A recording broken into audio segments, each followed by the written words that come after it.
রবকে তোমার দিন কি তোমার রসুল তোমার কে ফেরেশতায় আসিয়া যখন জিজ্ঞাসা করিবে রবকে তোমার দিন কি তোমার রসুল তোমার কে ফেরেশতায় আসিয়া যখন জিজ্ঞাসা করিবে প্রস্তুতি নাও সেই জবাবের লাগি নামাজ পড়ো রোজা রাখো জীবন গড়ো ইসলামের উপর থাকি যেথায় আমার রসুল বিনে সঙ্গী না মিলিবে রবকে তোমার দিন কি তোমার রসুল তোমার কে ফেরেশতায় আসিয়া যখন জিজ্ঞাসা করিবে কোরআন আল্লাহর নবী বিশ্ব নবী জনাবে মুহাম্মদুর রাসূলুল্লাহ সাল্লাল্লাহু আলাইহি ওয়াসাল্লাম যখন মক্কার কাফের বেঈমানদের কাছে দাওয়াত পৌঁছে দিতেছেন এমন সময় মক্কার কাফের বেঈমানেরা একটা খাওয়া দাওয়ার আয়োজন করেছে ওলীদ বিন মুগীরা আবু জেহেল আবু সুফিয়ান উতবা সাইবা সকলে মিলে একটা খাওয়া দাওয়ার আয়োজন করেছে এমন তো সময় সেখান থেকে ঘোষণা দেওয়া হলো এই আয়োজনের মধ্যে শুধুমাত্র বড় লোকেরাই খাইতে পারবে কোনো গরিব লোক খাইতে পারবে না আবু জেহেল আবু সুফিয়ান উতবা সাইবা তারা খাবারের আয়োজন করেছে এমন তো সময় ওলীদ বিন মুগীরার টাকায় খাবারের আয়োজন হয়েছে সেই খাবারের আয়োজনের মধ্যে সমস্ত বড় লোক মক্কার কাফের বেঈমানদেরকে দাওয়াত দেওয়া হয়েছে এমন তো সময় ওই মক্কার একজন ক্ষুধার্ত বাচ্চা যার বাবা মারা গেছে মা দুনিয়া থেকে বিদায় হয়ে গেছে এমন একটা এতিম বাচ্চা ওই আবু জেহেলের খাবার আয়োজনের মধ্যে গেছে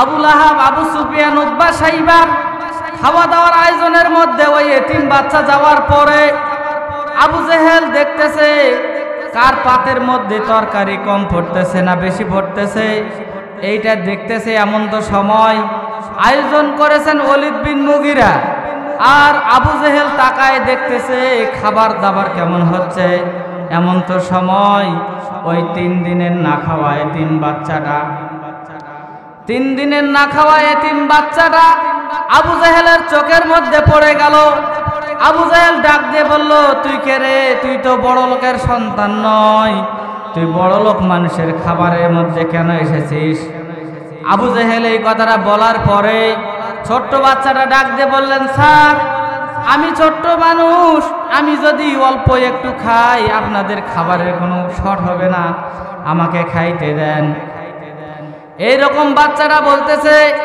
নিষ্ঠুর পাষাণ আবু জেহেল ওই এতিম বাচ্চাটার হাত থেকে তার খাবারগুলো কেড়ে নিল রুটির জায়গায় রুটি পড়ে গেল গোস্তের জায়গায় গোস্ত পড়ে গেল এমন তো সময় ওই সন্তানটাকে 2 হাতের উপরে আলোক করে নিয়ে নিলেন ওইটা বাংলার জমিন ছিল না ওইটা সৌদি আরবের জমিন 2 হাতে তুলে ওই ছোট্ট বাচ্চাটাকে যখন নিক্ষেপ করেছে ছোট্ট বাচ্চাটা পড়ে গিয়ে তার মুখটা দাঁত দুটো ভেঙে গিয়েছে মুখটা রক্তাক্ত হয়েছে এমন তো সময় ওই ছোট্ট বাচ্চাটা খাবারের আয়োজন থেকে পা পা করে আল্লাহর নবী বিশ্ব নবীর কাছে এসেছে বলেন মারহাবা আল্লাহর নবীর কাছে এসে বলল হুজুর আমি একজন এতিম মানুষ আবু জেহেল আমাকে খাবার দিল না খাইতে দিল না আমার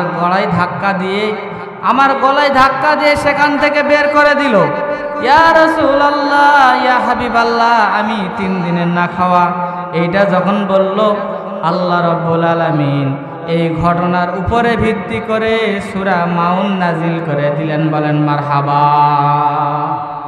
আল্লাহর নবী, বিশ্ব নবী জনাবে মুহাম্মদুর রাসূলুল্লাহ সাল্লাল্লাহু আলাইহি ওয়াসাল্লাম মসজিদে নববীর মধ্যে ওয়াজ করতেছেন।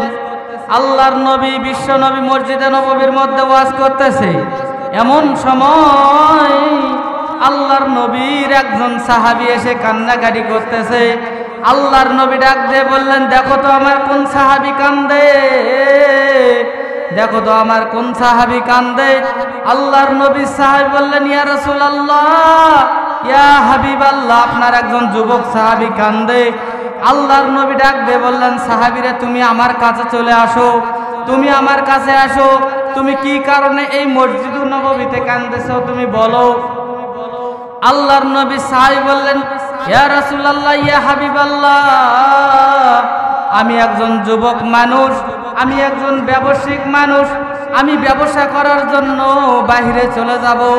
এমন তো সময় পাড়া প্রতিবেশীর কাছ থেকে আমি দোয়া নিয়ে নিলাম, সময় নিয়ে নিলাম। এক পর্যায়ে আমার স্ত্রীর কাছ থেকে গিয়ে আমি দোয়া নিলাম। স্ত্রী আমার সামনে দাঁড়িয়ে বলতেছে, স্বামী গো, আপনি তো বিদেশে চলে যাবেন, আপনি দীর্ঘ সময় বিদেশে থাকবেন, আমার পেটের মধ্যে যে সন্তান আছে এই সন্তানটা আমি কি করব। এমন তো সময় আমি স্ত্রীকে বললাম, স্ত্রী রে, তোমার পেটের সন্তানটা যদি ছেলে হয় রাইকা দিবি, আর মেয়ে হলে গলা টিপে হত্যা করে দুনিয়া থেকে বিদায় করে দিবি। নাউজুবিল্লাহ। এমন তো সময় আমি দীর্ঘ সময় বিদেশ থেকে চলে আসলাম। বিদেশ থেকে আসার পর আমি বাড়িতে দেখতেছি চাঁদের মতো ফুটফুটে একটা কন্যা সন্তান আমার কাছে এসে আমাকে আব্বু আব্বু বলে জড়িয়ে ধরলো। আমি ডাক দিয়ে বললাম, স্ত্রী রে, এটাকে? স্ত্রী ডাক দিয়ে বলল, স্বামী গো, এটা তোমার আমার মেয়ে। তখন আমি রাগান্বিত হয়ে গেলাম। আমি তো বলেছি মেয়ে হলে গলা টিপে হত্যা করবি, আর ছেলে হলে রাইখে দিবি। এমন তো সময় মেয়েটা ডাক দিয়ে বলল, আমি এই মেয়েটাকে তো গলা টিপে হত্যা করতাম, কিন্তু আপনার চেহারার সাথে সুন্দর মিল থাকার কারণে আমি মেয়েটার নাম রেখে দিয়েছি জামিলা। জামিলা শব্দের অর্থই হলো সুন্দর। এমন তো সময় আমি পরিকল্পনা করে নিলাম আমি এই মেয়েটাকে হত্যা করে ফেলবো, কিন্তু কিভাবে হত্যা করব। আমি তখন পরিকল্পনা করে নিলাম আমার মেয়েটাকে আমি হত্যা করব, কারণ মক্কা এবং মদিনার মধ্যে যাদের কন্যা সন্তান হতো তাদেরকে কপাল পোড়া বলে অপবাদ দিত। এই জন্য আমার মেয়েটাকে আমি হত্যা করব। মেয়েটাকে হত্যা করার জন্য পরিকল্পনা করে নিলাম। আমার স্ত্রীর কাছে গিয়ে বললাম, স্ত্রী রে, তোমার মেয়েকে সাজিয়ে গুজিয়ে দাও, তোমার মেয়েকে নিয়ে আমি বেড়াইতে যাব।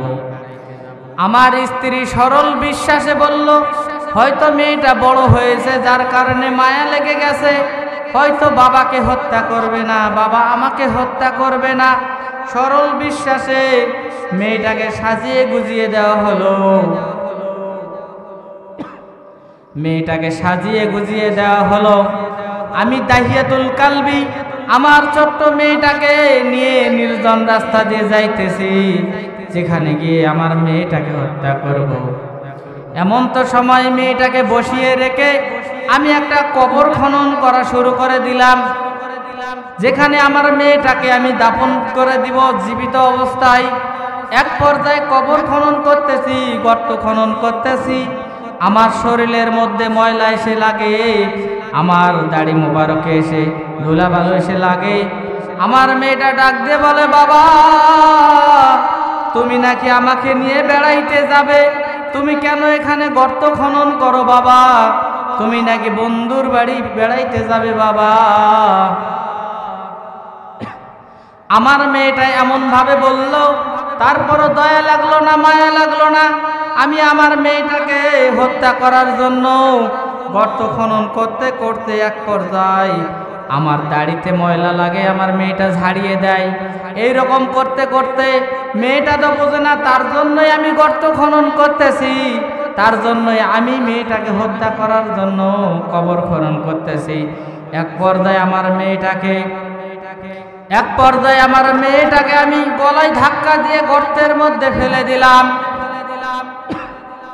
গলা ধাক্কা দিয়ে ফেলে দেওয়ার পরে আমার মেয়েটা ডাক দিয়ে বলল, বাবা